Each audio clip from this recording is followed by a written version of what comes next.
아,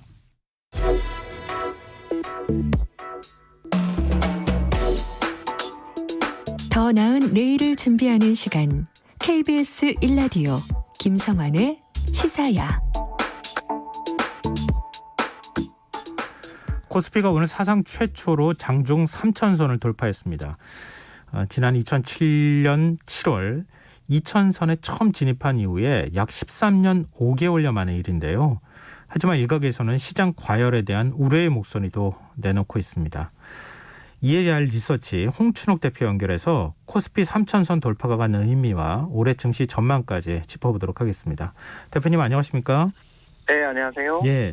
근데 지난 2007년 7월 2,000선을 돌파한 이후에 이 10년 넘게 만에 처음으로 이제 코스피 지수가 3,000을 돌파했는데요. 이 3,000선 돌파 의미부터 먼저 좀 짚어주시죠. 네, 박스피라고 혹시 들어보셨는지 모르겠습니다. 네, 그렇죠. 예, 답답하죠. 그러니까 왔다 갔다 네. 하기만 하고. 맞습니다.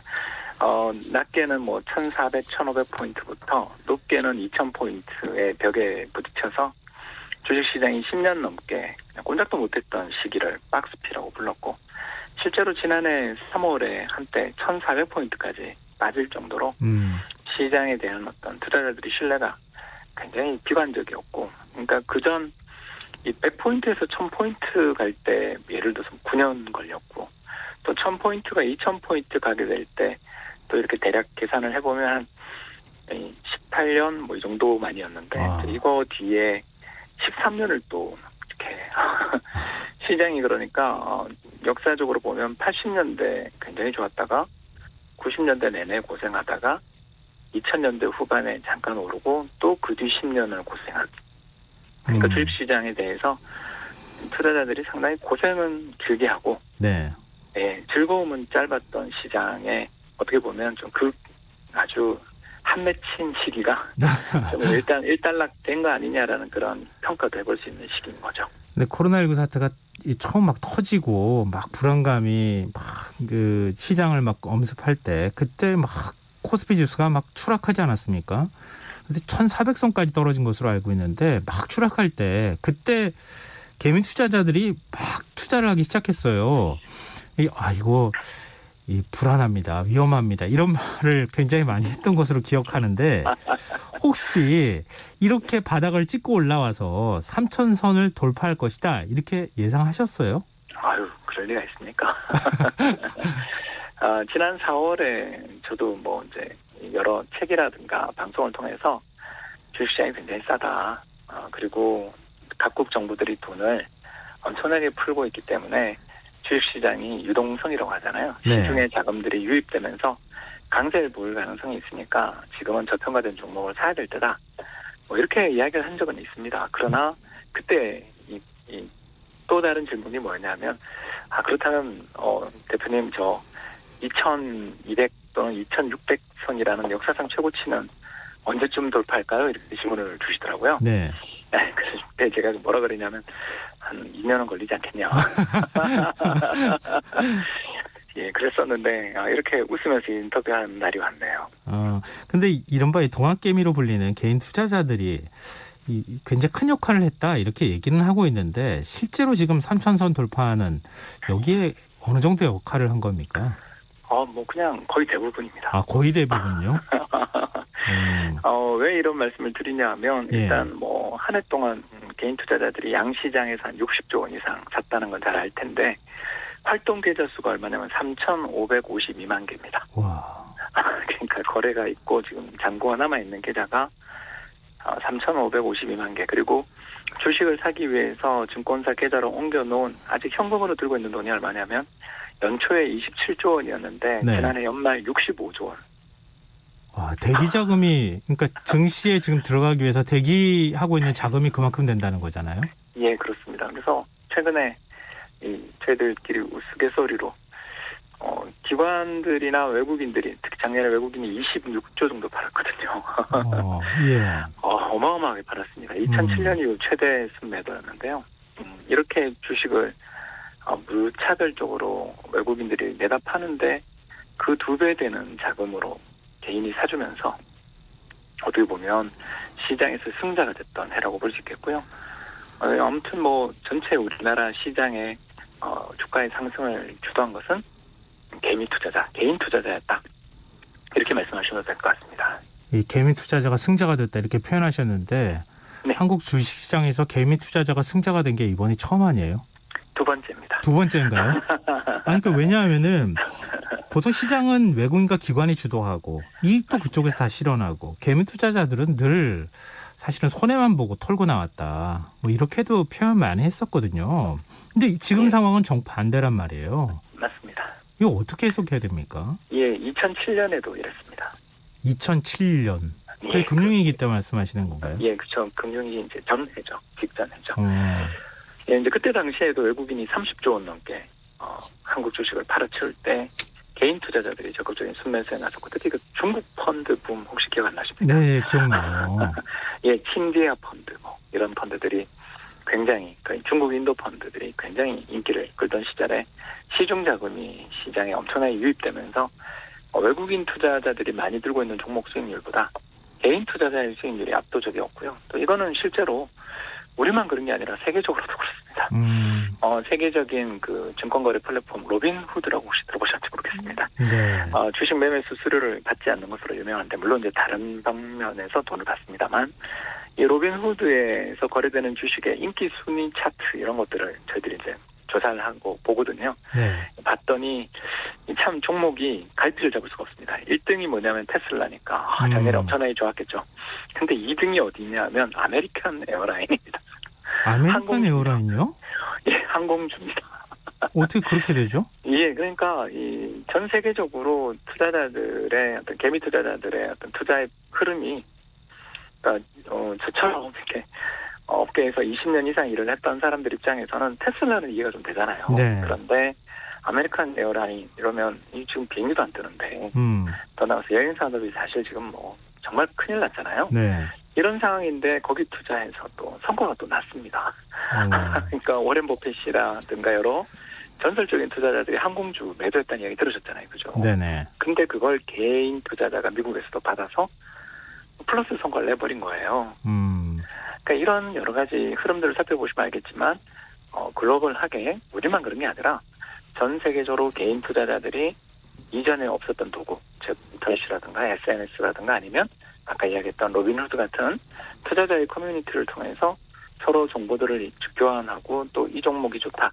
이런 여러 가지 토론 속에서 종목에 대해서 어떻게 본다면 개인의 매수가 이어지면서 시장을 주도해버리는 정말 앞서 말씀하셨던 것처럼 일찍이 보기 힘들었던 일들이 2020년 출현했다. 이렇게 볼 수 있는 거죠.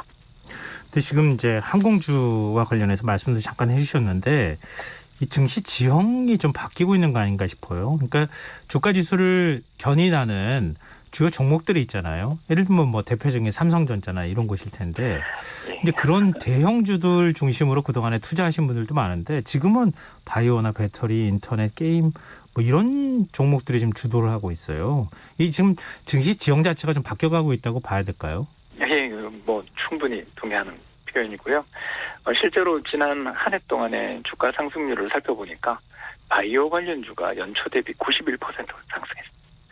와. 예, 그래서 뭐 이제 화학 업종, 배터리 관련주죠. 여기는 또 41%, 전기전자 47%. 그러니까 방금 말씀하신 저희들이 이제 BBIG라고 부르는데요. 네. 배터리, 바이오, 인터넷, 게임으로 이어지는 어떻게 보면 뭐 비대면주 또는 언택트주 이런 쪽이 굉장히 강세를 보였고 반대로 지난해 시장에서 가장 투자자들을 고통스럽게 했던 주식들의 리스트를 이제 말씀드리면 은행, 철강, 건설, 전력.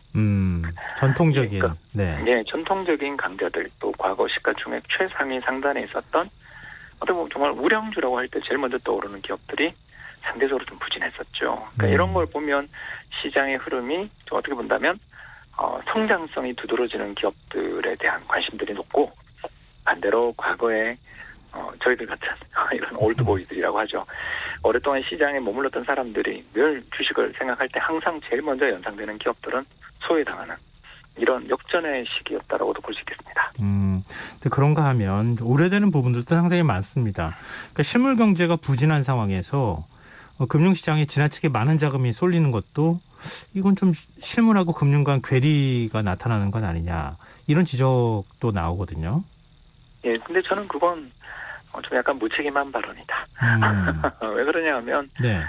정부가 재정 정책을 엄청나게 이번에 또 이제 그 지원금 주지 않습니까? 여기다가 금리는 제로 금리죠. 네. 이런 식으로 돈을 엄청나게 풀었던 이유가 뭐냐면 경기를 회복시킬 목적으로 돈을 풀었잖아요. 네. 그런데 그 돈이 실물 경제에 가면 좋았을 텐데 자산 시장에 몰렸기 때문에 문제다 이렇게 얘기하시는데 원래 경제 회복이라는 게 실물 시장 회복 전에 금융 자산 시장이 먼저 그 기대를 반영해서 오르고 이게 실물로 연결되는 경우가 대부분이거든요. 그러니까 다시 말씀드려서 네. 정부의 정책 효과가 너무 잘 들었다라고 이야기를 해야 되는 거지. 실물과 경제 사이 경제는 안 좋은데 금융만 잘 간다 이렇게 이야기하는 거에 대해서는 저는 동의할 수 없는 거죠. 네. 왜 그러냐 하면 뭐 대표적인 사례를 제가 하나만 이야기하자면 우리나라 애널리스트들 이제 저처럼 기업 분석 업무를 했던 사람들의 이익 전망을 조사를 해보면 네. 최근 한 3달 사이에 거의 한 20% 가까운 이익 전망의 상향 조정. 그러니까 2021년 기업들의 수익 전망이 계속 상향 조정되고 있어요. 네. 이게 왜 그러냐면 다른 나라도 마찬가지인 거죠. 돈 많이 풀면서 자산 시장 급등하는 가운데 사람들이 이제 밖은 또 여전히 못 나가니까 저희들이 이제 좀 표현을 하자면 분노의 소비를 그러니까 네. 내구재 그래서 반도체가 얼마 전 산업통상자원부에서 발간된 반도체 시장에 대한 보도자료를 봤더니 2021년 전망을 굉장히 밝게 전망을 하시더라고요. 그러면서 반도체 수출이 예를 들어서 1,000억 달러 넘을 거다. 네. 이게 왜 이렇게 되냐 하면 전부 사람들이 집에서 뭐 각종 인터넷 콘텐츠들, 유튜브 콘텐츠들을 보면서 네. PC라든가 노트북을 비롯한 이런 가전제품들을 어마어마하게 샀다라는 거예요. 그러니 이건 누가 샀냐 하고 해보면 재능 지원금 받은 사람도 있지만 주식에서 돈 번 돈으로 샀다는 거죠. 그러니까 이러기 때문에 주식이 분명 시장의 경제의 여러 여건에 비해서 너무 앞서 달리고 있는 건 걱정스러운 건 분명한 사실이지만 네. 저건 문제야라고 말하기에는 이건 오히려 효과가 발휘된 것이다. 그리고 이 효과가 더 발휘되는 것이 실물 경제로 전염이 잘 되고 연결이 잘 될 수 있도록 정책들을 더 연결시키고 또 이 돈들이 실물 경제로 연결될 수 있도록 유도하는 이런 게 더 필요하지 않나 생각합니다. 근데 지금 이제 개인 투자자들이 빚을 내서 투자하는 이른바 비투 현상이 확산하는 것 아니냐. 또 작은 충격이 시장에 가해졌을 때 단기 변동성이 커질 가능성도 있다. 이제 이런 우려가 나오고 있는데요. 홍남기 경제부총리 그리고 또 이주열 한국은행 총재도 지금 비슷한 얘기를 했거든요. 그럴 가능성도 좀 경계해야 되지 않겠습니까? 네, 맞습니다. 전체 지금 빚을 내서 주식을 사는 걸 저희들은 이제 신용융자라 그러거든요. 네. 참 표현은 좋습니다만 사실 비투죠. 이게 20조 원 정도 됩니다. 그러니까 상당히 큰 돈이면 큰 돈인데 문제는 주식시장 전체 시가총액이 2,000조 원 넘었잖아요. 네. 네, 그거에 비하면 1% 정도. 그리고 아까 제가 말씀드린 것처럼 고객 예탁금, 그러니까 아직 주식을 안 사고 대기하고 있는 자금이 65조 원이거든요. 네. 그러니까 이런 걸 생각하면 분명 우리나라 역사상 가장 빚내서 투자하는 사람이 많기 때문에 주식시장이 갑자기 급락할 경우 빚내서 투자했던 사람들이 원금 손실로 이어지면서 이게 연쇄적 파산으로 가는 그 위험은 분명히 있습니다만 시장의 전체 사이즈 대비해서 규모를 보면 분명 과열은 과열인데 아주 위험한 정말 큰일 날 것 같은 그렇게 급박한 위험이 또 왔다고 말하기에는 시장 사이즈라든가 고객 예탁금 규모를 보면 또 약간 난처한 부분도 있고 즉 과열된 건 사실이지만 2021년 경기 회복에 대한 기대 그리고 기업 분석가들의 이익 전망 개선이 집중되는 이른바 BBIG 종목 위주로 자금이 쏠리는 것 그 자체를 문제시하기에는 향후 시장이 앞으로 경제가 어떻게 돼가느냐 이걸 좀 더 지켜보면서 판단할 필요가 있지 않을까 생각합니다. 이 마지막으로 이 곤란한 질문을 드려야 되겠는데요. 짧고 굵게 올해 증시 전망 어떻게 보십니까? 좀 조정은 있을 것 같은데요. 네. 너무 급등했습니다. 그래서 포인트가 바뀔 때, 자릿수가 바뀔 때는 조정이 좀 있거든요. 쉬어간다고 저희들이 이야기하는데 그런데 이제 원체 우리 지금 기업 실적도 그렇고 수출이 너무 잘 나오고 있어요. 그러니까 지난해 연말 12월 수출이 한국 수출이 무려 12% 늘었다 아시잖아요. 여기다가 또 작년 3월에 우리 코로나 쇼크 때문에 수출이 굉장히 부진했던 걸 생각하면 올해 3, 4월로 가면 우리나라 수출이 제 생각에는 20에서 30% 이상 증가할 것 같습니다. 네, 그렇다면 실적이 뒷받침될 때 주식시장에 조정이 있더라도 좀 잘 이겨내는 그런 흐름이 나오기 때문에 네. 단기 급등에 따른 차익 실현 매물의 소화 과정은 있겠지만 데이터, 수출 통계가 잘 나오면서 시장이 다시 한번 3천선 안착하지 않을까 기대합니다. 네, 알겠습니다. 오늘 말씀 여기까지 듣겠습니다. 고맙습니다. 감사합니다. 네, 지금까지 ER 리서치 홍춘욱 대표였습니다. KBS 라디오 김성환의 시사야 1부 순서는 여기서 마무리하겠습니다. 끝곡으로 하동균의 Beautiful Things 들려드리면서 전 11시 정각 2부에 다시 찾아오겠습니다.